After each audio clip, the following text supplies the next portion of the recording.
Now they're beating the dog.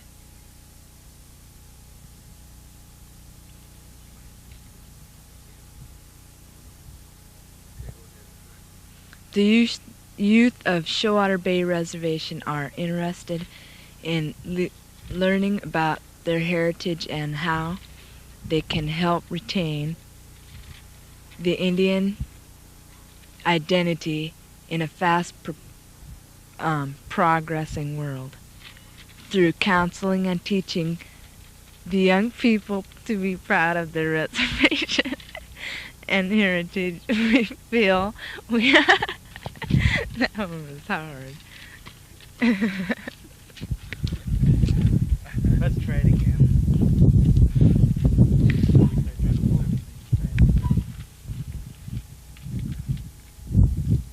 Not very good.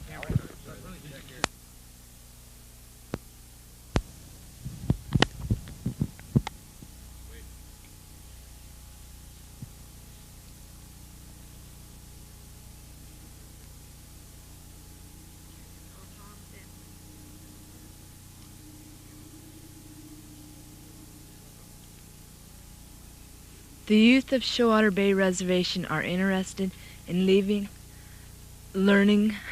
Yeah.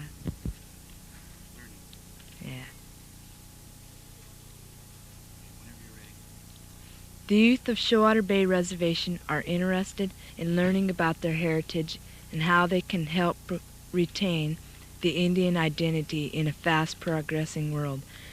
Through counseling and teaching the young people to be proud of their reservation and heritage, we feel we are moving in the right direction.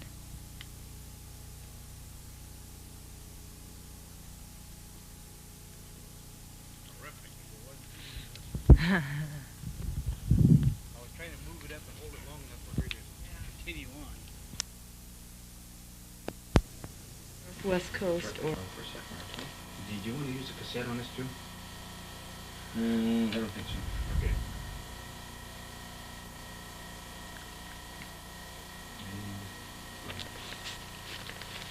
This tribe is the descendants of the once powerful nation of Chinooks, who were headquartered on the Columbia River at what is now the town of Chinook. At one time there were over 40 Indian villages within Pacific County. These villages were made up of Chinook, Chehalis, and Hump Tulips Indians. Statistics from various explorers range anywhere from the tens of thousands to mere handfuls. James G. Swan, who lived on the harbor from 1852 to 1855, states in his book The Northwest Coast, or 3 Years' Residence in Washington Territory, the relics of old lodges, canoes, heaps of shells, and other remains give evidence that at some period there must have been a large body of Indians around Shoalwater Bay. The sea provided the economy for these early Indians. Again, Swan mentions in his book of the abundance of resources they derived from the sea. At low tide, the flats and shoals are all bare. The shoals are covered with shellfish, among which the oyster is the most abundant and constitutes the principal article of export. Several varieties of clams, crabs of the largest size and of a most delicious flavor, shrimps, mussels, and small species of sand lobster are in the greatest abundance, and furnish nutritious food not only to the different tribes of Indians who resort to the bay at different seasons to procure supplies, but also to the white settler. The water of the bay and all the streams that enter into it are well stocked with fish. Salmon of several varieties abound and are taken in great numbers by the Indians for their own food or for trading with the whites. Sturgeon of a very superior quality are plenty, and for a principal item in the stock of provisions the Indians lay by for their winter use. The rivers and mountain streams abound in trout. Flatfish such as turbot, soles, and flounders are plenty, and in the spring innumerable shoals of herring visit the bay, and are readily caught by the Indians, either with nets or in weirs and traps rudely constructed twigs. The feathered tribe are numerous, and during the season flock hither in clouds. White and black swans, white geese, Canada geese, brant, sheldrake, cormorants, loon, mallard ducks, redhead, gray pigeons, and robins. During the summer months, pelican are plenty, and go sailing round in their heavy, lazy flight, occasionally dasking into the water in the most clumsy manner to catch a fish, and at all times an easy prey and an acceptable banquet to the Indians, who swallow their coarse, fishy, oily flesh with the greatest avidity. Innumerable flocks of gulls of various species are constantly to be seen, and at times, when attracted by any quantities of food, appear like clouds. These birds also are readily eaten by the Indians, who never are at a loss to find means to appease their appetite. Porpoises and seals are plenty in the bay, and the latter are very easily killed either with spears or by shooting. Their flesh, particularly the young ones, is very palatable, and their blubber makes excellent oil, which is eaten by the Indians. Whales are frequently thrown ashore on the beach bordering the Pacific during the winter and spring months, and their blubber forms an important article of diet with the natives. The salmon, seal, and whale oils form the same important part of the domestic economy of the coast Indian as lard, butter, or olive oil do with the whites. And the Indian who has not at all times in his lodge a good supply of oil or blubber not only feels very poor, but is so considered by his acquaintance and friends. It appears to me as if Shoalwater Bay is an Indian's paradise. There is no time of year excepting winter, and only a short time then, but what a plenty of food can be obtained by anyone who is not too lazy to go out for it. In the 1800s, smallpox epidemics seriously reduced the native population along the coast between the Columbia River and the Strait of Juan de Fuca. The Shoalwater Bay area was one of the hardest hit by this disease. Some of the villages around Shoalwater Bay virtually depopulated, and the few survivors going to live with neighboring people. Although there have been 2 attempts, the Shoalwater Bay Indian tribe does not have a treaty with the United States government. In the 1840s, Dr. Anson Dart attempted to make a purchase of their lands at the mouth of the Columbia, but he was so totally unfitted for the duties of the office that his treaty was instantly turned down at Washington. Governor Isaac Stevens tried again on February 25, 1855, but this attempt also failed. The Shoalwater Bay Indian Reservation was established by executive order in 1866 in order to secure a home to local resident Indians who refused to leave the area. The government attempted for over a decade to induce these people to consent to removal to some other location. It was hoped to combine them with Quinault Indians on a reservation in Quinault Territory north of Gray's Harbor. Failing this, it was hoped that they could be located with lower Chehalis people on a proposed reservation, Black River. Both of these were river locations. Government intent was that those locales would provide both fisheries and opportunity for agricultural development. The Shoalwater Bay people were marine rather than riverine people. They made a use of the rivers which drained into the bay, but the tidelands provided such an easily accessible and rich harvest area that their primary dependence and interest was in marine rather than riverine fisheries. They stubbornly refused to abandon their traditional living sites and traditional fisheries. When the government realized that they could not be removed from Shoalwater Bay, the Indian Reservation was finally established. It is located at what was one of the traditional Shoalwater Bay village sites. The old Indian village was called Monalumph. The white settler named the place Georgetown. In records of the 1860s, the reservation is often referred to as the Georgetown Indian Reservation. Although the reservation was established by executive order in 1866, it was not recognized by the Secretary of Interior, who represents the United States, as a legal entity until 1971. At the present, the tribal enrollment of the Shoalwater Bay Indian tribe is 86 members. It is among the smallest of the state of Washington. Of the 86 members, only 26 live or adjacent to the reservation. That number would be much higher if there were adequate housing available. The governing body of the tribe is the Tribal Council, which is made up of Chairwoman Rachel Whitish, Vice Chairman Bruce Davis, Secretary Hazel McKinney, and a treasurer and member-at-large, which will be filled at a special election to be held in the near future. Rachel Whitish, Shoalwater Bay Indian Tribal Chairwoman, lived in Seattle for about 18 years but was born and raised here on Shoalwater Bay. Rachel said that since she was a child, things have changed a lot. For instance, there used to be a lot more people, there were no electricity or plumbing, and of course there were no cigarette stands. When Rachel was a child, she lived with her grandma, Carolyn, and grandpa, George Charlie. Rachel's grandfather owned a lot of horses and buggies. He also had a dock and boathouse. Their first car was a Model T owned by her Uncle Mitchell. She was 6 or 7 when her uncle took her to Aberdeen because she couldn't get along with other children because of her lame leg.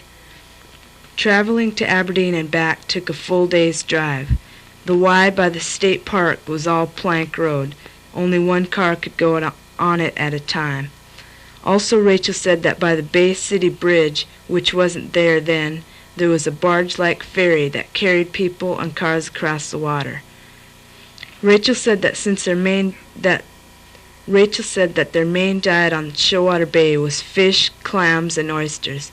The slough used to be deep enough for fishing boats to come into George Charlie's dock and boathouse. There used to be a Shaker church around Shoalwater Bay in one of the fields. Rachel said that in those days they didn't have certain traditions, just love and respect for their elders.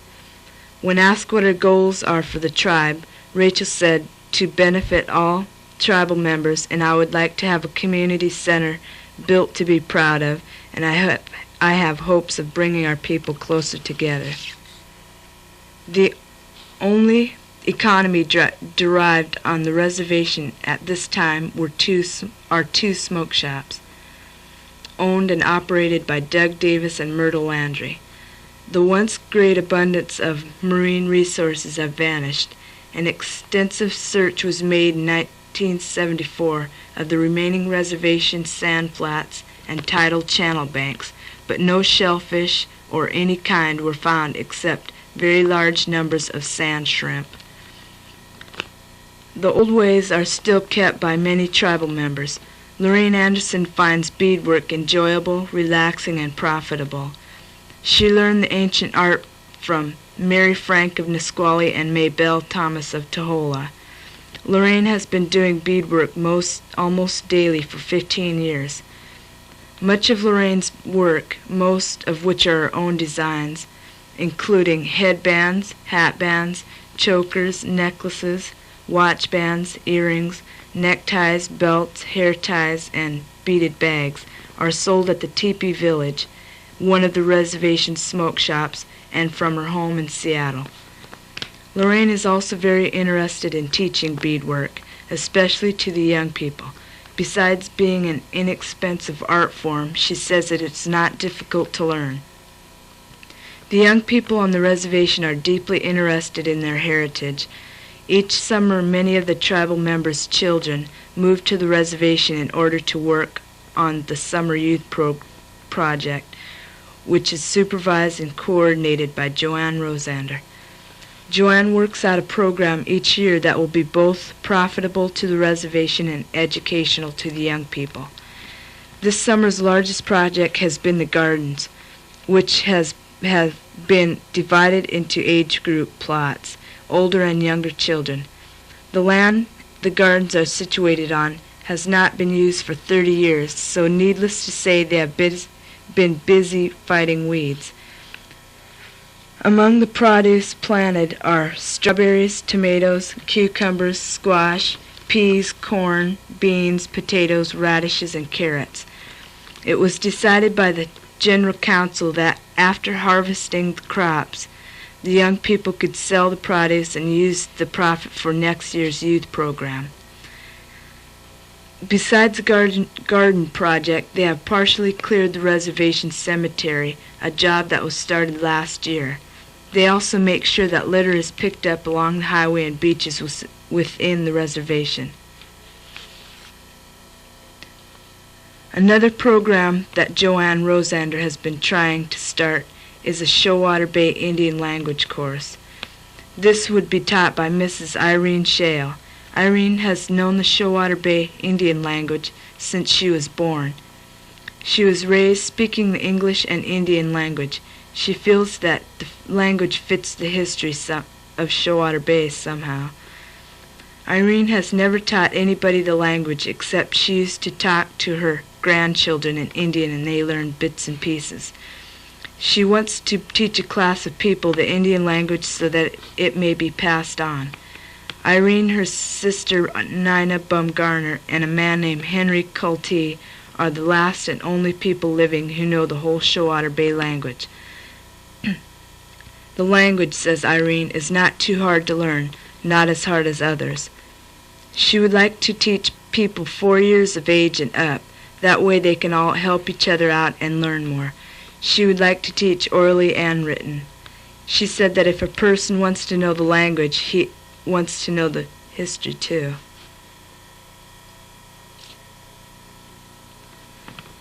Our plans for the future of our tribe depends on the correcting of past experiences. By trying to gain the ear of the governmental bodies which can help us shape our future will be the task that myself and members of my tribe must correct. Problems with jurisdiction, erosion, pollution, and economic self-sufficiency are what my tribe has to deal with before the future can be assured.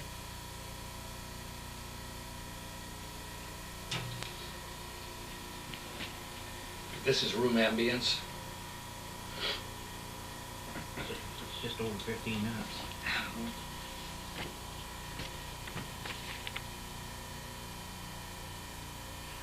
Check your burn out there. I'm trying to get some room ambience. Shut up.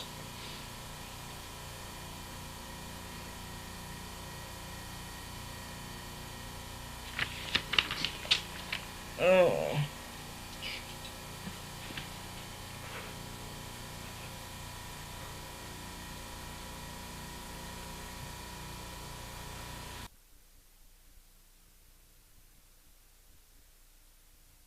In a fast-progressing world.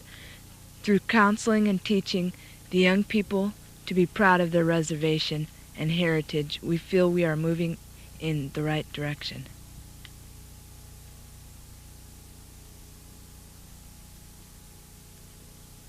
Terrific. I was trying to move it up and hold it long enough for her to continue on. West Coast or... For a second. Did you want to use a cassette on this too?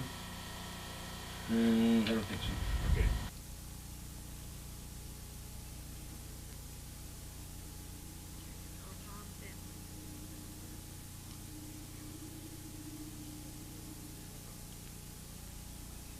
The youth of Shoalwater Bay Reservation are interested in learning. Yeah.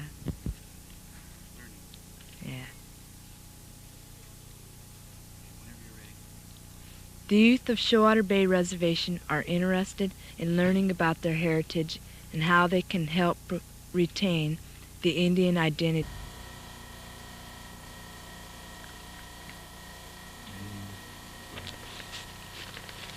This tribe is the descendants of the once powerful nation of Chinooks, who were headquartered on the Columbia River at what is now the town of Chinook. At one time, there were over 40 Indian villages within Pacific County. These villages were made up of Chinook, Chehalis, and Hum Tulips Indians. Statistics from various explorers range anywhere from the tens of thousands, counseling and teaching the young people to be proud of their reservation and heritage. We feel we that one was hard. Let's try it again.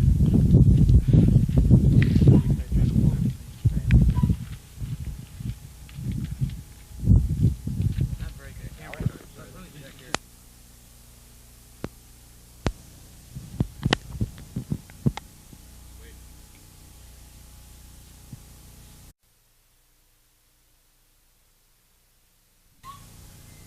Now they're beating the dog.